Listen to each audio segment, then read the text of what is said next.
ಅಫ್ಘಾನಿಸ್ತಾನ 2 ವರ್ಷಗಳಿಂದ ಈ ಮಾತನ್ನು ಹೇಳಿದ್ವಿ. ಜಗತ್ತಿನ ಭೂಪಟದಲ್ಲಿ ಒಂದು ರಾಷ್ಟ್ರ ಕಾಣೆಯಾಗ್ತದೆ. ಅವಾಗ ನಮ್ಗೆ ಯಾರ್ಯಾರು ಏನನ್ನು ಹೇಳಿದ್ರೆ ಅಮೇರಿಕ ಮುಳುಗೋಗುತ್ತೆ, ಪಾಕಿಸ್ತಾನ ಹಾಳಾಗೋಗುತ್ತೆ, ಹೇಳ್ರಿ ನೀವು ಕಾದು ನೋಡ್ರಿ, ಅವೆಲ್ಲ ಹೇಳ್ಬಾರ್ದಾಗಲ್ಲ. ಈಗ ಅದಕ್ಕೆ ಸತ್ಯ ಬಂತು. ಈ ರೋಗಗಳು ಇವತ್ತು ಕೊರೋನಾ ಅಂತ ಕರಿತೀವಿ. ಈ ಕೊರೋನಾ ಕಾಯಿಲೆ ಇವತ್ತಿಂದಲ್ಲ, ಇದು ಮೊದಲಿಂದ ಇರೋದೇ. ಗಂಟ್ಲು ಬೇನೆ ಅಂತ ಕರಿತಾ ಇದ್ರು ಹಿಂದೆ. ಗಂಟ್ಲು ಹಿಡ್ಕೊಳ್ತದೆ, ಉಸಿರಾಡೋಕ್ಕಾಗಲ್ಲ, ಮನುಷ್ಯ ಸತ್ತು ಹೋಗ್ತಾನೆ. ಯಾತ್ರಿಂದ ಇವತ್ತು ಮನೆಯಲ್ಲಿ ನೋಡ್ರಿ, ನೀವು ಅಡುಗೆ ಮಾಡ್ತೀರಿ, ಅಡುಗೆ ಮನೆ ಸ್ವಚ್ಛ ಇರ್ತದೆ. ಸ್ನಾನ ಮಾಡ್ತೀರಿ, ಸ್ನಾನದ ಮನೆ ಸ್ವಚ್ಛವಾಗಿರ್ತದೆ. ಊಟ ಮಾಡ್ತೀರಿ, ಊಟದ ಮನೆ ಸ್ವಚ್ಛವಾಗಿರ್ತದೆ. ಅಡುಗೆ ಮಾಡ್ತಾರೆ, ಪಾತ್ರೆ ತೊಳಿತಾರೆ, ತಿಕ್ತಾರೆ, ಸ್ವಚ್ಛವಾಗಿರ್ತಾರೆ. ಆಮೇಲೆ ಊಟ ಕೂತ್ಕೊಂಡು ಊಟ ಮಾಡ್ತಾರೆ, ಕ್ಲೀನಾಗಿರ್ತಾರೆ. ಅಂದರೆ ಸ್ವಚ್ಛತೆಗೆ ಬಹಳ ಮಹತ್ವ ಬಂತು. ಹೊರಗಿಂದ ಬಂದ್ರಿ, ಕೈ ಕಾಲು ತೊಳೆದೇ ಒಳಗೆ ಹೋಗಲ್ಲ, ಚಪ್ಪಲಿಯನ್ನು ಹೊರಗೆ ಬಿಟ್ರಿ, ಒಂದು ಕಾಫಿ ಕುಡಿದ್ರಿ, ನೀರು ಕುಡಿದ್ರಿ, ಕಪ್ಪಿಟ್ಟು ಕೈ ತಗೊಳ್ತಾ ಇದ್ರಿ. ಇದನ್ನು ಮಡಿವಂತಿಕೆ ಅಂತ ಕರೆದ್ರು. ಮಡಿವಂತಿಕೆ ಅನ್ನತಕ್ಕಂಥದ್ದು ಆರೋಗ್ಯದ ಒಂದು ಸಂಕೇತ. ಆಚಾರ ಅಂದ್ರೆ ಆರೋಗ್ಯ ಅಂತ. ಇವತ್ತೇನಾಗಿದೆ, ಅಡುಗೆ ಮನೆ ಒಳಗೆ ಚಪ್ಪಲಿ ಹಾಕ್ಕೊಂಡೆ ಅಡುಗೆ ಮಾಡ್ತಾರೆ. ನೀವು ಡೈನಿಂಗ್ ಹಾಲಿಗೆ ಚಪ್ಪಲಿ ಹಾಕ್ಕೊಂಡೆ ಹೋಗ್ತೀರಾ. ಊಟ ಮಾಡಬೇಕಾದ್ರೂ ಕೂತ್ಕೊಂಡೆ ಟೇಬಲ್ ಮ್ಯಾಗ ಊಟ ಮಾಡ್ತೀರಾ. ಸ್ನಾನಕ್ಕೂ ಅವ್ಯವಸ್ಥೆ ಆಗಿದೆ. ಹೀಗಾಗಿ ಮನುಷ್ಯ ಸ್ವಚ್ಛತೆಯನ್ನು ಕಳ್ಕೊಂಡ. ಎಲ್ಲ ಕಡೆ ಅವನು ಸ್ವಚ್ಛತೆಯನ್ನು ಕಳ್ಕೊಂಡಿದ್ದಾನೆ. ಊಟ ಮಾಡೋಕ್ಕೂ ಟೈಮ್ ಇಲ್ಲ, ಸ್ನಾನ ಮಾಡೋಕ್ಕೂ ಟೈಮ್ ಇಲ್ಲ, ಧ್ಯಾನ ಮಾಡೋಕ್ಕೂ ಟೈಮ್ ಇಲ್ಲ. ಹೀಗಾಗಿ ಇದ್ದಾಗ ವ್ಯಾಧಿಗಳು ಅವನಿಗೆ ಬೆನ್ನತ್ತಿದ್ವು. ಈ ಕೊರೋನಾದಿಂದ ಯಾರೂ ಸಾಯಲ್ಲ. ಕೊರೋನಾಕ್ಕೆ ಅದರ ಅವಶ್ಯಕತೆ ಇಲ್ಲ. ಕೊರೋನಾ ಗಾಳಿ ಮಾಧ್ಯಮವಾದರೂ ಕೊರೋನಾ ತೂಕವಾಗಿರುತ್ತೆ. ಇವರು 1 ಗ್ರಾಮ್ ಕೊರೋನಾ, ಇದ್ರ ತೂಕ 1 ಗ್ರಾಮು, ಅರ್ಧ ಗ್ರಾಮು. ಜಗತ್ತಿನ 800 ಕೋಟಿಯನ್ನು ಎದುರಿಸಿದ್ರು ನೋಡ್ರಿ. ಇದ್ರ ತೂಕ ಎಷ್ಟು? ಒಂದು ಅರ್ಧ ಗ್ರಾಮ್. ಡಾಕ್ಟ್ರ್ ಇಲ್ಲೇ ಕೂತಾರೆ, ಕೇಳಿ. ಅದು ಎಲ್ಲಿಂದ ಬರುತ್ತೆ? ಕೆಮ್ಮಿದರೆ, ಕೆಕ್ಕಿಸಿದರೆ, ಉಗಿದ್ರೆ ಅದು ಭೂಮಿಗೆ ಬೀಳ್ತದೆ. ಅದನ್ನು ಗಾಳಿಯ ಮುಖಾಂತರ ನಮಗೆ ಸೇರ್ತದೆ.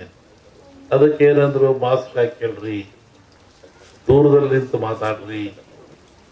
ನೋಡ್ರಿ ಎಂಥ ಒಂದು ವ್ಯವಸ್ಥೆ ಬಂದಿದೆ. ಆ ಒಂದು ಸಣ್ಣ ಕೊರೋನಾ ನಮ್ಮಲ್ಲೇ ಇದೆ, ನಮ್ಮ ಶರೀರದಲ್ಲೇ ಇದೆ.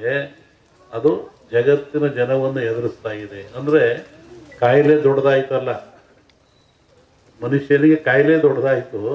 ಮನುಷ್ಯ ಭ್ರಾಂತಿಗೊಳಗಾಗಿ, ಭೀತಿಗೊಳಗಾಗಿ ಸಾವನ್ನು ಕಾಣ್ತಾ ಬಂದ. ಇದಕ್ಕೆ ಇವತ್ತು ಮದ್ದು ಸಿಕ್ಕಿಲ್ಲ. ವ್ಯಾಕ್ಸಿನೇಷನ್ ಅಂತ ಕೊಡ್ತಾರೆ, ಮತ್ತು ಅದು ಇದನ್ನು ಹೇಳ್ತಾ ಇದ್ದಾರೆ, ಇದಕ್ಕೆ ಮದ್ದು ಸಿಕ್ಕಿಲ್ಲ. ಮದ್ದು ಸಿಕ್ಕ ಅವಶ್ಯಕತೆಯೂ ಇಲ್ಲ. ಸ್ವಚ್ಛತೆಯನ್ನು ಕಾಪಾಡಿಕೊಳ್ಳಿ. ಮನೆಯಲ್ಲಿ ಸ್ವಚ್ಛತೆ, ಮನೆ ಕ್ಲೀನಾಗಿರಬೇಕು. ನೋಡ್ರಿ, ಹಬ್ಬ ಬಂದರೆ ಸುಣ್ಣ ಹೊಡಿತಾ ಇದ್ರು, ವಾರ ನೆಲ ಸಾರಿಸ್ತಾ ಇದ್ರು, ಮನೆ ಸಾರಿಸ್ತಾ ಇದ್ರು. ಇವತ್ತು ಏನಿಲ್ಲ, ಹಂಗೆ ಕ್ಲೀನ್ ಮಾಡಿಬಿಡ್ತಾರೆ, ಫ್ಯಾನ್ ಹಾಕಿ ಗಾಳಿ ಉರಿಸಿಬಿಡ್ತಾರೆ. ಇಂಥ ಅವ್ಯವಸ್ಥೆ ಬಂದಿರೋದ್ರಿಂದ ಕ್ರಿಮಿಕೀಟಗಳು ಮನೆಯಲ್ಲಿ ಆವರಿಸಿದು, ಮನಸ್ಸಿನಲ್ಲಿ ಆವರಿಸಿದು, ಶರೀರದಲ್ಲಿ ಸೇರಿದು. ಇದಕ್ಕೆ ಬಹಳ ಚಿಂತನೆ ಮಾಡ್ಬೇಕು ಇವತ್ತೆಲ್ಲರೂ. ಇನ್ನೊಂದು ರೂಪ ತಗೊಳುತ್ತಿದ್ದು, ಗಾಳಿ ರೂಪಕ್ಕೆ ಬರುತ್ತೆ ಮುಂದೆ. ನಿನ್ನೆ ಹೇಳಿದ್ದೀನಿ ನಾನು. ಗಂಟೆ ಅಲ್ಲಾಡಿಸ್ ಜನವೆಲ್ಲ ನೋಡ್ತಾ ಇದ್ರು. ಯಾಕೆ ನಿಂತ್ಕೊಂಡಿದ್ದೀರಿ ಸ್ವಾಮಿ, ಏನು ಕೆಲಸ? ನೋಡಿ, ಇವ್ರು ಬೆಳಿಗ್ಗೆ ಬೇಗ ಹೇಳ್ತಾ ಇಲ್ವಂತೆ, ಇವರು ಸ್ನಾನ ಮಾಡಲ್ವಂತೆ, ಇವ್ರ ಮಕ್ಳಿಗೆ ಸ್ನಾನ ಮಾಡಿಸಲ್ವಂತೆ, ಎದ್ದುಗಳು ಹಂಗೆ ಕಾಫಿ ಕುಡಿತಾರಂತೆ, ಯಾವುದೋ ಆಚರಣೆ ಇಲ್ವಂತೆ.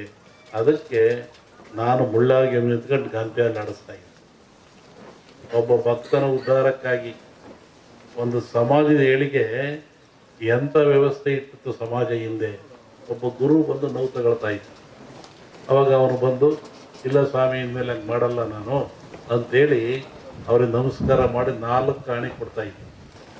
ನೋಡಿ, ಕಾಯಕ ಸಿಕ್ಕಾಪಟ್ಟ ದುಡ್ಡು ತಗೊಳಂಗಿಲ್ಲ. 1 ಹಿಡಿ ಹಿಟ್ಟು ಅವಂದು, 4 ಕಾಣಿ ಇವನ್ನಷ್ಟೇ ಇಳಿದು ಹೋಗ್ತಾ ಇದ್ದ. ಅದಕ್ಕೂ ಮೀರ್ತಿದ್ರು ಕೆಲವರು.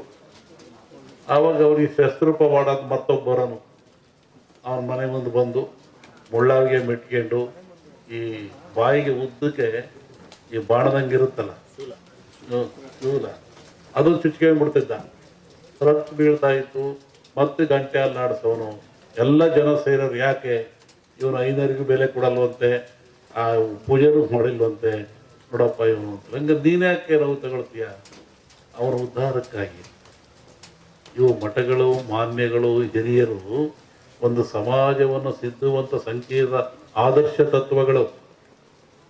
ಅವನು ನೋವು ತಗೊಳ್ತಿದ್ದ, ಮತ್ತೆ ಅವನು ಕೆಳಗಿಳಿತಾ ಇದ್ದ, 1 ರೂಪಾಯಿ ತಗೊಂಡು ಹೋಗ್ತಾ ಇದ್ದ.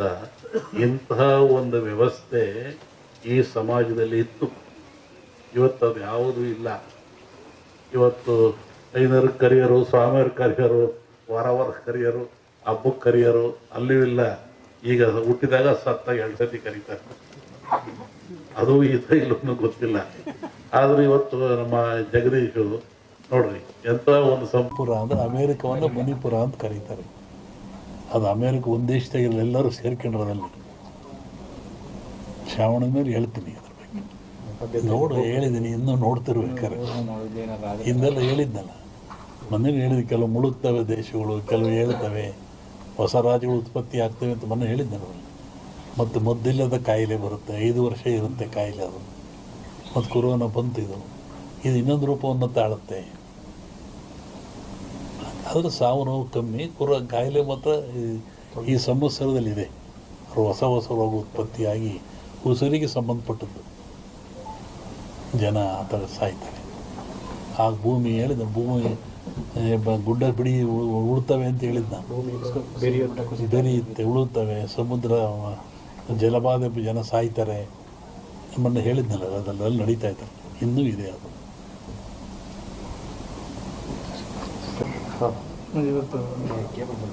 ಹೇಳಿ. ಸಚಿವರು ಭೇಟಿ ಕೊಟ್ಟವರು ಕೇಂದ್ರ ಸಚಿವರಾದ್ಮೇಲೆ ಅವರು ಸೋಮಣ್ಣವರು ಸುಮಾರು 30-40 ವರ್ಷಗಳಿಂದ ಇಲ್ಲಿಗೆ ಬರ್ತಾ ಇದ್ದಾರೆ. ಅವರು ಏನೂ ಅಧಿಕಾರದಲ್ಲೇ ಇದ್ದಾಗ, ಜನತಾ ಬಜಾರ್ನಲ್ಲಿ ಕೆಲಸ ಮಾಡ್ತಿದ್ದಾಗ ಇಲ್ಲೇ ಬಂದು ಉಳ್ಕೊಂಡು ಹೋಗ್ತಾಯಿದ್ರು. ಅವಾಗಿನಿಂದ ಮಠದ ಮೇಲೆ ಭಕ್ತಿಯಿಂದ ನಡ್ಕೊಳ್ತಾ ಇದ್ದಾರೆ. ಮೊನ್ನೆ ತುಮಕೂರ ಗೆದ್ದೆ ಬಂದು ಮಂತ್ರಿ ಆದೇ ಬರೋಕ್ಕಾಗಿಲ್ಲ, ಮಠಕ್ಕೆ ಬರ್ತೀನಿ ಅಂತವ್ರು ಅದನ್ನೇ ಬಂದರು. ಈಗಲೂ ಅದನ್ನೇ ಹೇಳ್ತಾಯಿದ್ರು, ನಾನು ಜೀವನದಲ್ಲಿ ಮಠ ಬರ್ತಿಲ್ಲ, ಎದರ ಅನ್ನ ತಿಂದು ಇಲ್ಲಿಂದ ನಾನು ಭಕ್ತ ಬಂದು, ನಾನು ಭಕ್ತಿಯಿಂದ ಬಂದಿದ್ದೀನಿ, ಮಂತ್ರಿಯಾಗಿ ಬಂದಿಲ್ಲ, ಶಿಷ್ಯನಾಗಿ ಬಂದಿದ್ದೀನಿ ಅಂತ ಹೇಳಿದರು. ಹಂಗೆ ಅವ್ರು ಒಳ್ಳೆಯದಾಗಲಿ, ಯಶಸ್ಸಾಗಲಿ ಅಂತ ಹಾರೈಸ್ತೀವಿ. ಸಂಕ್ರಾಂತಿ ಕಳೆದ ಮೇಲೆ ಒಂದು ಯೋಗ ಇದ್ದಂಗೆ ಕಾಣಿದೆ. ಇವರಿಗೆ ಅಂತಲ್ಲ, ರಾಜ್ಯ ಮಟ್ಟದಲ್ಲಿ ಒಂದು ಉನ್ನತ ಯೋಗ ಅವಕಾಶ ಇದೆ. ಹೋಗಿದ್ದಾರಲ್ಲ, ಅದು ರಾಜ್ಯದ ಮಟ್ಟದ್ದು. ನಿಮ್ಮ ರಾಜ್ಯದ ಮಟ್ಟ